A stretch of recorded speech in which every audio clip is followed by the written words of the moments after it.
Hi all, எல்லாரும் எப்படி இருக்கீங்க? நல்லா இருக்கீங்களா? இன்னைக்கு நான் கத்திரிக்காய் தொக்கு ஆர் பிரிஞ்சால் கறி எப்படி பண்ணுறதுன்னு உங்க கூட ஷேர் பண்ணிக்க போகிறேன்.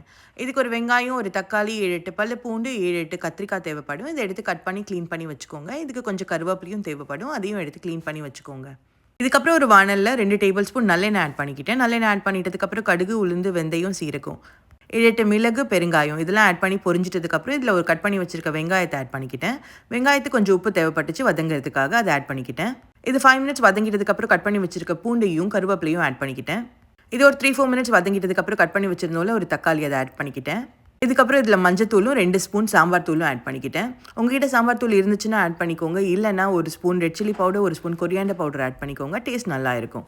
இதை ஆட் பண்ணிவிட்டு இது வதங்கிறதுக்காக எனக்கு கொஞ்சம் தண்ணி தேவைப்பட்டுச்சு. அதனால அதை நான் மூடி போட்டு வேக வச்சுக்கிட்டேன். இது வதங்குற கேப்பில் கிரேவி முடியும் போது நம்ம ஒரு பொடி ஆட் பண்ண போகிறோம். அதுக்காக நான் வேர்க்கடலையும் எள்ளியும் வறுத்து பொடி பண்ணி வச்சுக்கிட்டேன். 1 டேபிள் ஸ்பூன் பீனட்டும் 1 டேபிள் ஸ்பூன் செசமி சீட்ஸும் தேவைப்படும். அது பொறுமையாக லோ ஃப்ளேமில் வதக்கிக்கோங்க. இப்போ என்னோட தக்காளி வெங்காயம் தொக்கு ரெடி ஆகிடுச்சு. இதில் நான் கத்திரிக்காய் ஆட் பண்ண போகிறேன்.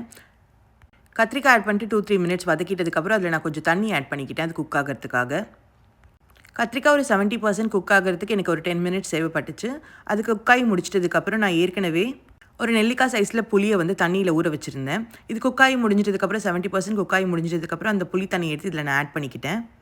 புளி தண்ணி ஆட் பண்ணிட்டதுக்கப்புறம் 5 மினிட்ஸ் கொடுங்க. இது நல்லா கொதிக்கட்டும். இது கொதிச்சதுக்கப்புறம் நம்ம பொடி பண்ணி வச்சுருந்த எள்ளு பொடியும் வேர்க்கடலை பொடியும் இதில் நம்ம ஆட் பண்ணிக்கலாம். இதெல்லாம் பிளெண்டாக நம்ம ஒரு கப்பல் ஆஃப் மினிட்ஸ் கொடுக்கலாம்.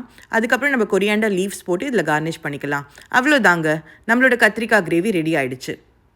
இது இட்லி, தோசை, பூரி அண்ட் பிரியாணி எல்லாத்துக்குமே அட்டகாசமான சைட் டிஷ்ஷாக இருக்குங்க. ட்ரை பண்ணி பார்த்துட்டு உங்களோட கமெண்ட்ஸை என்கிட்ட சொல்லுங்கள். தேங்க்யூ.